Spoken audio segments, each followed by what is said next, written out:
매일 아침 하나님과 함께 누리는 하늘의 양식, 오늘 만나. 제25장.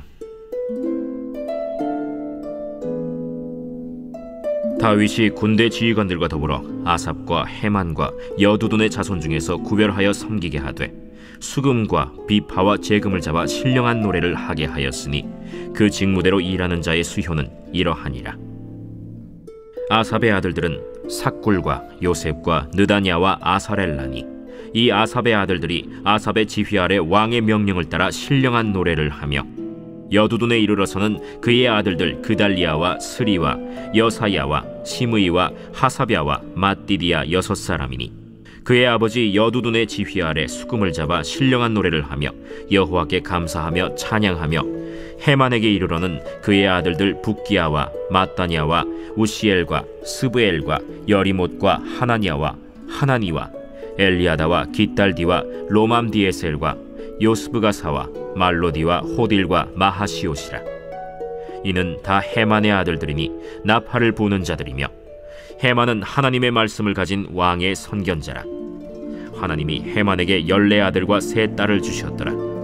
이들이 다 그들의 아버지의 지휘 아래 재금과 비파와 수금을 잡아 여호와의 전에서 노래하여 하나님의 전을 섬겼으며, 아삽과 여두둔과 헤만은 왕의 지휘 아래에 있었으니 그들과 모든 형제 곧 여호와 찬송하기를 배워 익숙한 자의 수효가 288명이라.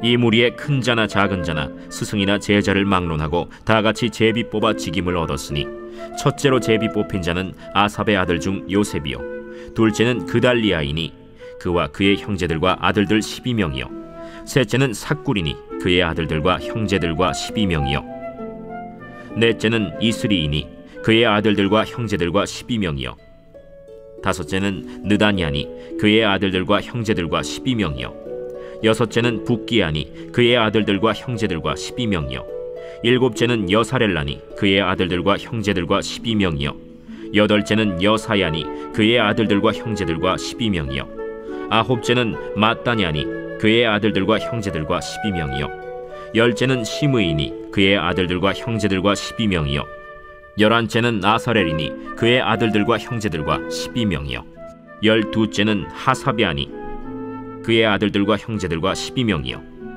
13째는 수바엘이니 그의 아들들과 형제들과 12명이요, 14째는 맏디디아니 그의 아들들과 형제들과 12명이요, 15째는 여레못이니 그의 아들들과 형제들과 12명이요, 16째는 하나냐니 그의 아들들과 형제들과 12명이요, 17째는 요스브가사니 그의 아들들과 형제들과 12명이요, 18째는 하나니니 그의 아들들과 형제들과 12명이요, 19째는 말로디니 그의 아들들과 형제들과 12명이요, 20째는 엘리아다니 그의 아들들과 형제들과 12명이요, 21째는 호딜이니 그의 아들들과 형제들과 12명이요, 22째는 깃달디니 그의 아들들과 형제들과 12명이요, 23째는 마하시옷이니 그의 아들들과 형제들과 12명이요, 24째는 로맘디에셀이니 그의 아들들과 형제들과 12명이었더라.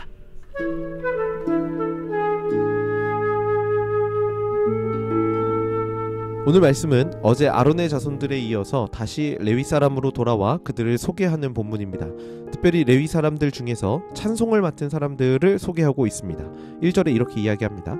다윗이 군대 지휘관들과 더불어 아삽과 헤만과 여두둔의 자손 중에서 구별하여 섬기게 하되 수금과 비파와 재금을 잡아 신령한 노래를 하게 하였으니 그 직무대로 일하는 자의 수요는 이러하니라. 본문에는 특별히 아삽, 헤만, 여두둔을 소개하고 있고 그들의 자손 중에서 구별하여 찬양대로 섬기게 했다라고 이야기합니다.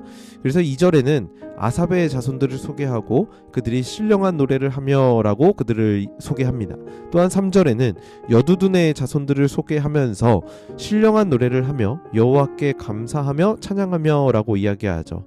4절에는 헤만의 자손을 소개하며 6절에 보니까 여호와의 전에서 노래하여 하나님의 전을 섬겼다라고 그들을 표현하고 있죠. 그리고 그들의 수요는 7절 마지막에 보시면 288명이라고 알려줍니다. 그리고 이들은 24개의 찬양대, 그리고 각 찬양대마다 12명씩 있었음을 9절 이하 말씀을 통해서 우리에게 소개하고 있죠. 그런데 그들을 분배하는 방식에 대해 8절에 이렇게 이야기합니다. 이 무리의 큰 자나 작은 자나 스승이나 제자를 막론하고 다같이 제비 뽑아 직임을 얻었으니, 이것이 계속해서 등장하는 하나님의 사람을 뽑는 기준이었습니다. 큰 자나 작은 자나 스승이나 제자를 막론하고 제비 뽑아 직임을 얻게 했다라는 거죠. 저는 이것이 하나님 나라의 가치를 반영하는 일이라고 생각합니다. 하나님 나라에서 가장 중요한 것은 누가 얼마나 위대한 사람인지 훌륭한 사람인지가 아닙니다. 하나님 나라의 가장 중요한 가치는 그저 하나님의 사람인가? 이것뿐이라는 겁니다. 이런 겁니다. 만약에 찬양하는 일을 음악적인 재능이 있는 사람들에게만 제한한다면 분명히 좌절감을 느끼는 사람들이 존재했을 겁니다.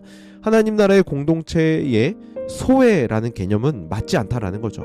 적어도 찬양만큼은 하나님을 사랑하고 하나님께 찬양하고 싶은 간절함이 있다면 누구에게나 기회가 주어져야 하고 주어질 수 있다라는 거죠. 왜냐하면 하나님을 찬양하는데 가장 중요한 것은 기술과 기교와 실력이 아니라 하나님을 사랑하는 마음 때문인 겁니다. 그런데 저는 오늘 말씀을 묵상하면서 7절에 나오는 이 말씀이 굉장히 인상 깊었습니다. 그들과 모든 형제 곧 여호와 찬송하기를 배워 익숙한 자의 수요가 288명이라. 제비 뽑는 것은 하나님의 주권에 달린 것이라면 그 주권 안에 포함된 성도가 감당해야 할 책임도 오늘 말씀은 분명히 제시하고 있다라는 거죠. 바로 여호와 찬송하기를 배우는 겁니다. 그리고 익숙하게 하는 거죠. 이것이 성도의 책임입니다. 하나님은 우리를 하나님의 일을 감당하도록 부르셨습니다. 굉장히 은혜죠. 감사입니다. 그렇다면 그 은혜를 받은 그리스도인은 이제 하나님 나라 백성답게 살아가도록 최선을 다해야 하는 겁니다. 오늘 본문은 그런 관점에서 하나님의 은혜와 성도의 책임이라는 균형을 잘 갖추고 우리에게 제시하고 있습니다. 그런데 우리가 반드시 기억해야 할 부분이 있습니다. 은혜와 책임을 논할 때 이 순서를 절대로 바꾸면 안 된다라는 거죠. 열심히 노력해서 하나님이 선택하시는 게 아니라는 겁니다. 우리는 하나님의 은혜로 누구나 하나님의 전을 섬기는 예배자로 부르심 받았습니다. 그리고 부르심에 합당한 모습으로 살아가는 것이 하나님 나라의 법칙입니다. 그런데 이 순서를 바꿔서 이해하게 되면 공동체 안에 소외가 생겨나게 됩니다. 순서가 바뀌면 공동체 안에 질투와 교만이 생겨나게 되죠. 이것은 하나님이 원하시는 모습이 절대 아니라는 겁니다. 좀 못하면 어떻고, 좀 부족하면 어떻습니까? 좀 크면 어떻고, 좀 작으면 어떻고, 풍요로우면 뭐 할 거고, 좀 부족하면 어떻습니까? 우리 마음이 동일하게 하나님을 향하면 되는 것 아니겠습니까? 사랑하는 성도 여러분, 오늘 우리를 각자의 자리로 하나님께서 은혜로 부르셨음을 기억하시길 소원합니다. 더 나아가 은혜로 부르심받은 그 자리에서 내가 마땅히 감당해야 할 책임이 있음을 반드시 기억하시길 소원합니다. 그때 우리는 각자의 삶의 자리에서 예배자로 살아갈 수 있게 됩니다. 그렇게 각자의 자리에서 맡겨주신 사명으로 하나님을 예배하는, 찬양하는 예배자가 될 수 있길 예수님의 이름으로 간절히 축복합니다.